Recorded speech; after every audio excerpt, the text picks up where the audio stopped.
Alright gamers, it's no such time and welcome to Retro Time. And in this video today, I want to talk about Mega Man Zero.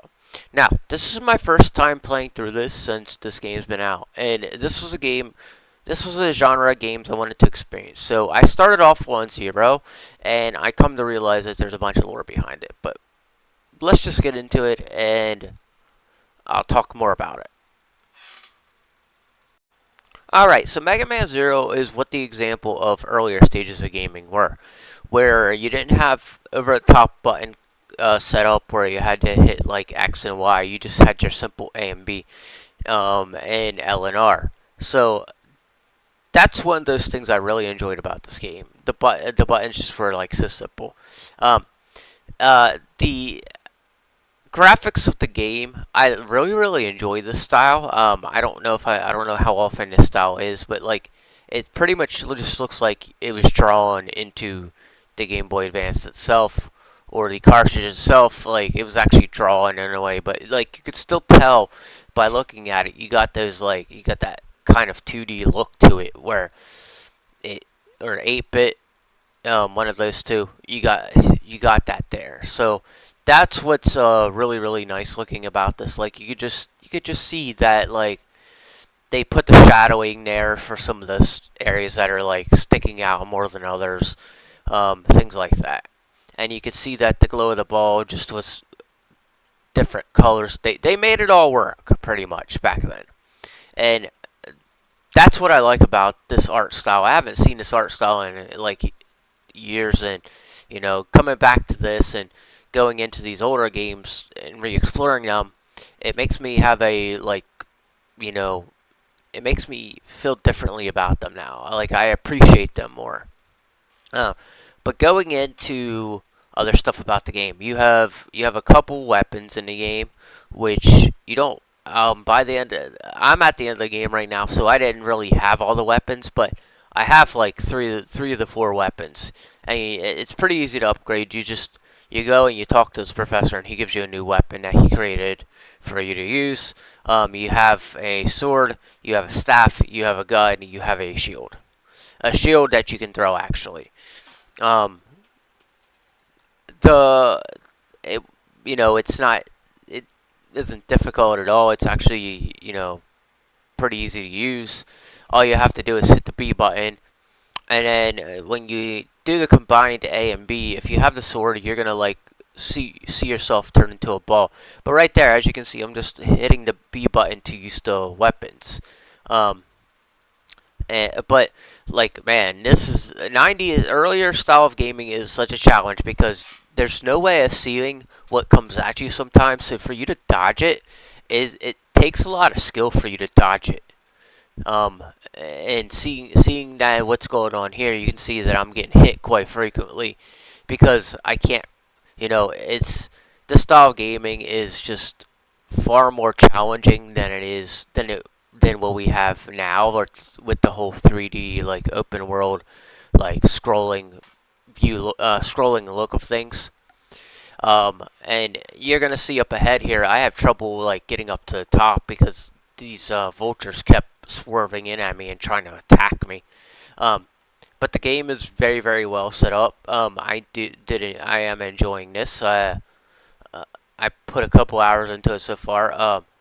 But it you're just seeing what gaming is at an earlier stage as to what we have it now. But with these games, you're gonna see that like things aren't as easy. You see how he's trying to attack me, and you see how like I just fell down. But the enemies would come at you, and they would swoop at you. Sometimes even knock you off of the platforms, and that's why you saw that happen to me back there. Uh, I I found a way through it eventually, but like that's part of what this genre of gaming was all about. Earlier stages of gaming was it gave us a challenge compared to what we have now. And anybody that plays these older games and goes back to them, or it's your first time, you're gonna see why gaming is the way it is now. We kind of like got away from the 2D style gaming, and we're doing 3D platformers now. But yeah, the boss battles in this game they're a lot of fun. So you'll see an example of a boss battle here coming up very soon. I'm about to go into the room, and this boss battle is different. Pretty much, you're fighting two at one, but like it's not like an over exaggerated boss battle, like where he's super hard. But it was enough of a challenge to be like to still get some damage.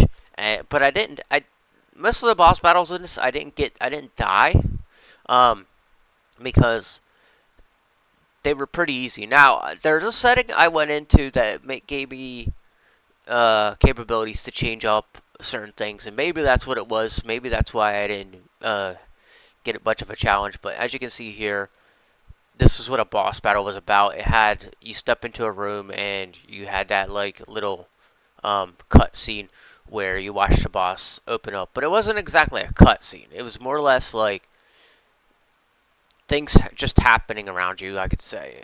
But that's what made boss battles so unique.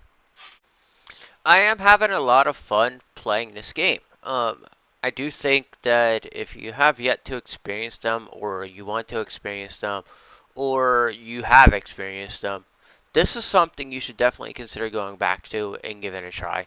I'm playing this right now, the Mega Man Zero ZX Legacy Collection, and there's 6 games on this, so I'm gonna be playing all the way up to Mega Man ZX Advent from Mega Man Zero.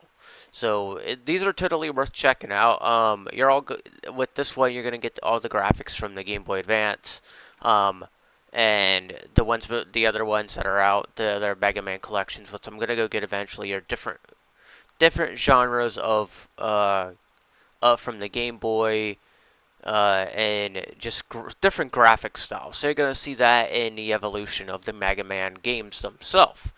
And that's why, for me, these are games I just always wanted to experience. So for me to be able to pick this up and have 6 games on one, it's totally worth it. At Mega Man Zero, all around, I give that game a 9 out of 10. The story's good, but it's not like anything, super amazing. Like I haven't seen it before. But maybe back then, this would have been a totally different score for me. I don't know. I mean, I grew up playing games, but I never like got to experience Mega Man to its core and see what Mega Man is actually about. And I don't know. Maybe I found like a new type of game, new style of game I like. You know, these are very comparable to Metroid, I will say that, because of a lot of the stuff that happens, a lot of the buttons and the way the commands work and all that.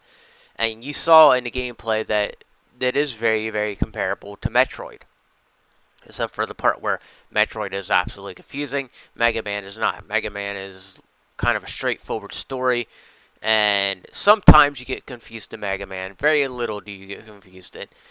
This is why I enjoy these earlier style games, because they were something unique you can't get anymore, and and to have these now on a cartridge with like 6 other games of it, totally worth it, guys. Again, Mega Man Zero ZX Legacy Collection is what you want to pick up if you're looking into playing a retro game that's on a cartridge that has a case, And I'm gonna do more of this. I'm gonna continue to emulate games, but I want to pick up the collections and play them and then review those here.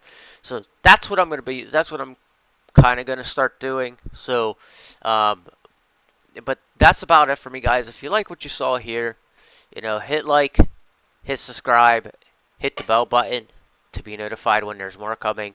And I'm looking for subscribers for this channel, so I hope this channel picks up soon. But until then, guys, take it easy and game on.